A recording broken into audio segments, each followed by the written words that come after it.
마태복음 19장 23절부터 30절까지 제가 봉독해 드리겠습니다. 예수께서 제자들에게 이르시되 내가 진실로 너희에게 이르노니 부자는 천국에 들어가기가 어려우니라. 다시 너희에게 말하노니 낙타가 바늘귀로 들어가는 것이 부자가 하나님의 나라에 들어가는 것보다 쉬우니라 하시니 제자들이 듣고 몹시 놀라 이르되 그렇다면 누가 구원을 얻을 수 있으리이까?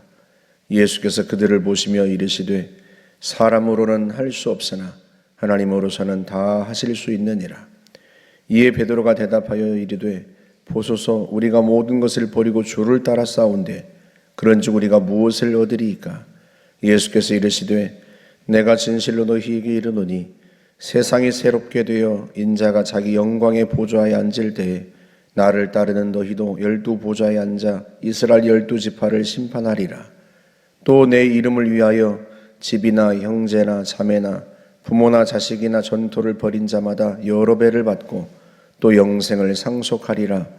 그러나 먼저 된 자로서 나중되고 나중된 자로서 먼저 될 자가 많으니라. 아멘.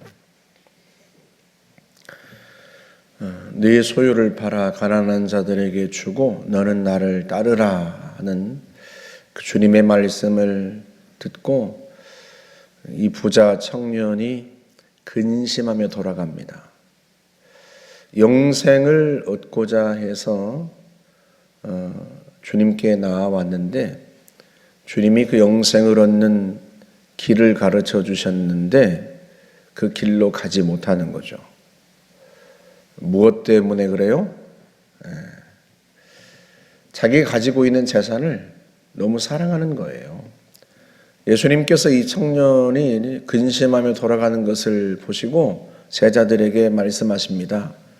내가 진실로 너희에게 이르노니 그렇게 시작하시죠. 이게 무슨 말씀이에요? 잘 귀담아 들어라 그런 의미예요. 부자가 천국에 들어가는 것이 어렵다. 한 번만 말씀하지 않습니다. 2번 말씀하세요. 그것도 비유를 들어서 말씀을 하십니다. 낙타가 바늘귀로 들어가는 것이 부자가 천국에 들어간 것보다 쉽다. 여러분, 낙타가 바늘귀로 들어가는 게 불가능하죠. 어떻게 낙타가 바늘귀로 들어가겠습니까? 그 조그만 구멍으로. 그런데요, 그게 더 쉽다는 거예요. 부자가 천국에 들어가는 것보다. 그러니 사실상 예수님께서 하시는 말씀은 부자는 천국에 들어갈 수 없다. 그런 뜻입니다. 그래서 제자들이 깜짝 놀라서 그러면 누가 구원을 받을 수 있겠습니까? 이렇게 대답을 합니다.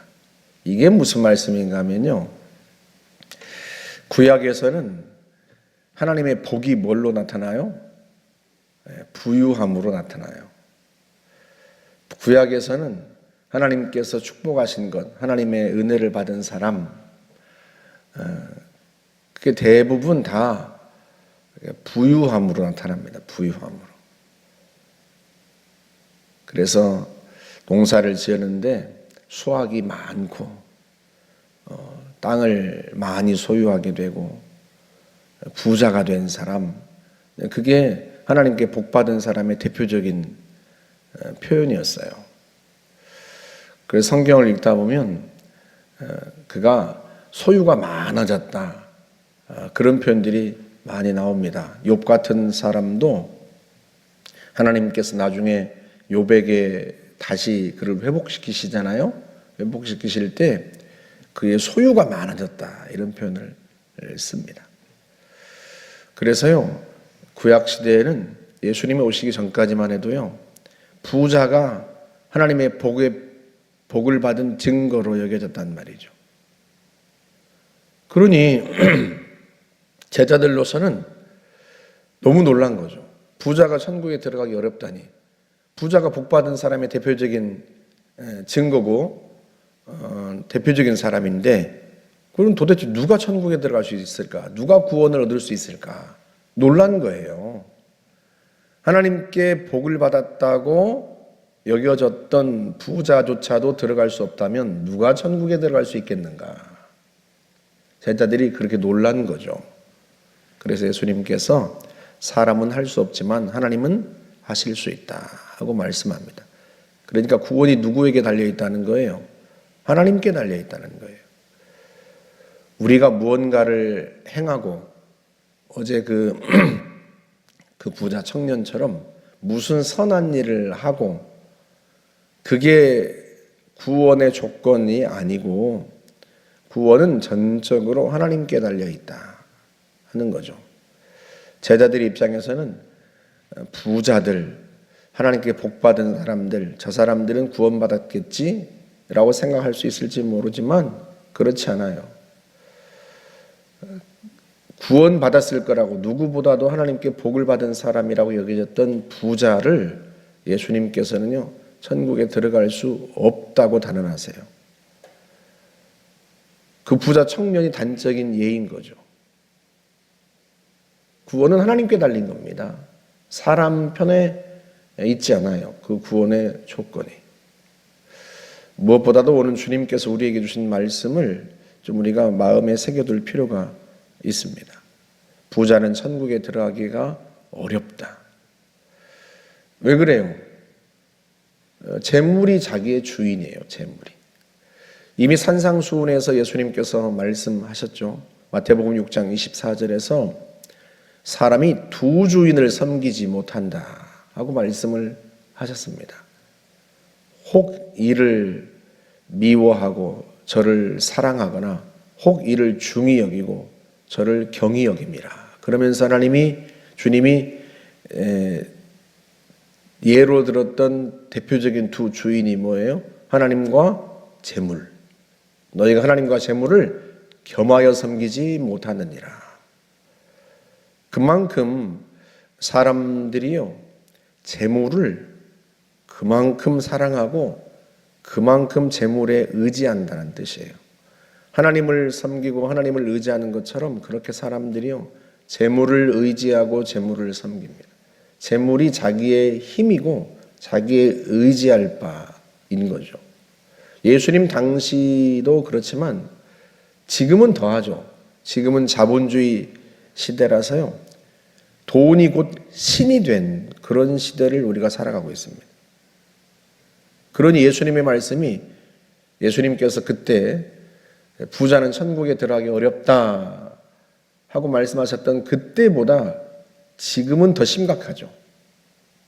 예수님이 이때 말씀하셨다면, 오늘 이 시대에 오셔서 말씀하셨다면 들어가기 어렵다 이렇게 말씀하지 않고요, 들어갈 수 없다 하고 단도직입적으로 말씀하셨을 거예요.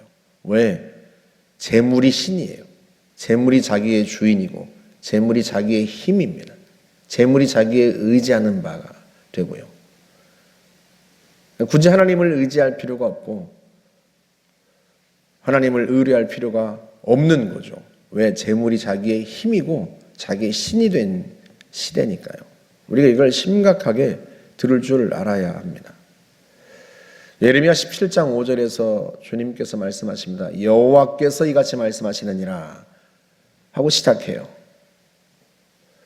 그런데 사람을 의지하며 육신으로 자기 힘을 삼고 마음이 여호와에게서 떠난 사람은 저주를 받을 것이다. 그렇게 말씀합니다. 사람을 믿으며 육신으로 자기 힘을 삼는 사람, 육신으로 자기 힘을 삼는다는 게 뭐겠어요? 재물, 명예, 지위, 그런 육신적인 것으로 자기 힘을 삼는 사람이죠.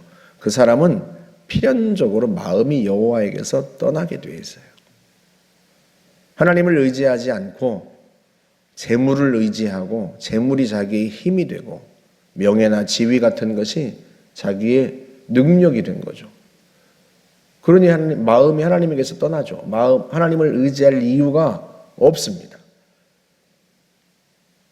그래서 그 다음 절에서 대조적으로 보여주는 게 누군가 하면 여호와를 의지하고 여호와를 의뢰하는 그 사람은 복을 받을 것이라 하고 하나님을 의지하는 사람과 대조적으로 표현하고 있어요.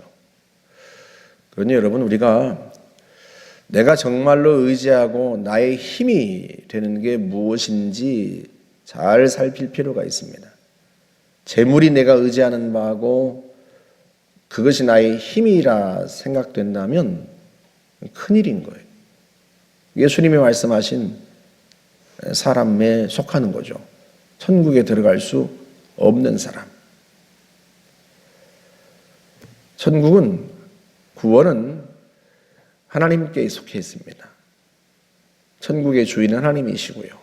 그러니 하나님을 주인으로 섬기는 사람만 들어갈 수 있는 곳이지, 나는 예수를 믿어, 정말로 예수를 믿는 건지 재물을 믿는 건지 자신을 잘 들여다봐야 하는 거죠. 주님의 말씀을 가볍게 들으면 결코 안 됩니다. 제자들이 예수님께 와서 또 묻죠. 우리는 주님을 따랐습니다. 모든 걸 버리고 주님을 따랐습니다. 그러면 우리가 무엇을 얻을 수 있겠습니까? 하고 이야기하죠. 그때 나온 대답이 영생이에요. 영생. 첫 번째는 너희가 하나님의 나라에서 12지파를 심판할 것이다. 세상이 바뀌면, 주님이 재림하시고 하나님의 나라가 완성되면 그때 사람들을 너희가 직접 심판할 것이다. 심판받는 자가 아니라 심판하는 자가 된다는 뜻이에요. 얼마나 감사한 일이에요. 내가 심판받는, 나의 죄 때문에 심판받는 자리에서 벗어나서 누군가를 판단하는 자리에 있다 하는 자체가, 그것이 구원의 확증이 아니면 무엇이겠습니까? 게다가 이 땅에서, 이 세상에서 집이나 형제 자매나 부모나 자식이나 전토를 벌인 자는 여러 배를 받는다. 그리고 뭘 받아요? 영생을 받을 것이다. 여러 배를 받는다. 사실은 이게 대표적으로 우리가 사랑하는 것들입니다. 집이나 부모, 형제, 자식 또는 땅, 이게 우리가 대표적으로 사랑하는 것들이에요. 이 땅에서 내가 사랑하고 내 힘을 삼는 것들, 그걸 주님이 말씀하시는 거예요. 설마 부모를 여러 배로 받고 뭐 그런 건 아니잖아요. 대표적으로 내가 사랑하고 내 의지가 되었던 것들, 나의 주인이 된 것들, 그걸 버리고 주님을 주인으로 삼으면, 내가 주인으로 삼았던 나의 힘과 나의 의지로 삼았던 것들이 내게 주는 평안이나 기쁨, 만족, 그보다 하나님께로부터 오는 기쁨이나 평강, 만족은 훨씬 더하다는 거죠. 그리고 영생을 받게 될 것이다 하고 말씀을 합니다. 우리가요, 가만히 생각해 보면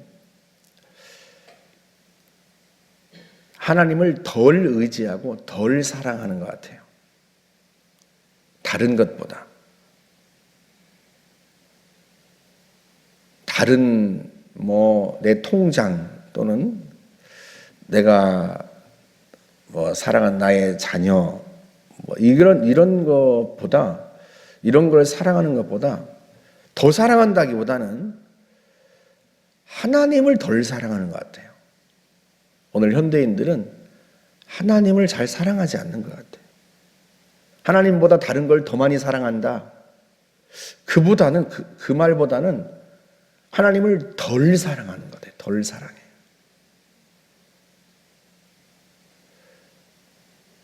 하나님께 대한 애정, 하나님이 원하시는 것에 대한 관심, 그게 현저하게 부족하다. 현저하게. 그게 우리의 문제가 아니겠나 하는 생각을 종종 합니다. 내가 원하는 거, 내 행복, 내가 가진 거, 그걸 더 사랑하는 것도 문제지만 하나님을 덜 사랑한다. 하나님을 잘 사랑하지 않는 것 같아요. 하나님에 대한 생각, 하나님에 대한 관심, 하나님의 마음이나 하나님의 계획, 하나님의 뜻, 하나님이 하시고자 하는 바, 거기에 대한 관심이 참 부족한 세대다. 그런 생각을 할 때가 참 많습니다. 하나님을 덜 사랑하는 거죠. 물론 다른 거에 대한 사랑이 가득 차서일 수도 있겠지만 근본적으로 이 세대가 하나님을 덜 사랑한다. 우리가요, 하나님을 더 사랑했으면 좋겠어요. 하나님에 대해서 더 생각하고 하나님이 어떤 것을 원하시는지, 하나님의 뜻은 뭔지, 하나님은 무엇 때문에 마음 아프시고 하나님은 무엇을 간절히 원하시는지, 하나님에 대한 관심, 하나님에 대한 사랑이 좀 더 많아졌으면 좋겠다. 그러면 우리가 오히려 내가 사랑하는 것들이 내가 의지하는 것들이 좀 덜해지지 않겠나, 그런 생각을 참 많이 합니다. 부디 하나님을 향한 사랑과 애정과 관심을 좀 더 가지실 수 있기를 주님의 이름으로 부탁드립니다. 함께 기도하겠습니다. 좋으신 하나님 아버지, 우리가 주님을 지금보다는 더 많이 생각하고 더 사랑하고 더 주님의 마음에 대하여, 주님의 뜻에 대하여 더 관심을 기울일 수 있기를 원합니다. 하나님 아버지, 하나님에게서 마음이 떠난 이 세대가 안타깝습니다. 주님, 우리조차 그러진 않도록 하나님 저희들을 살펴주시고 우리를 일깨워 주옵소서. 예수님의 이름으로 기도하옵나이다. 아멘.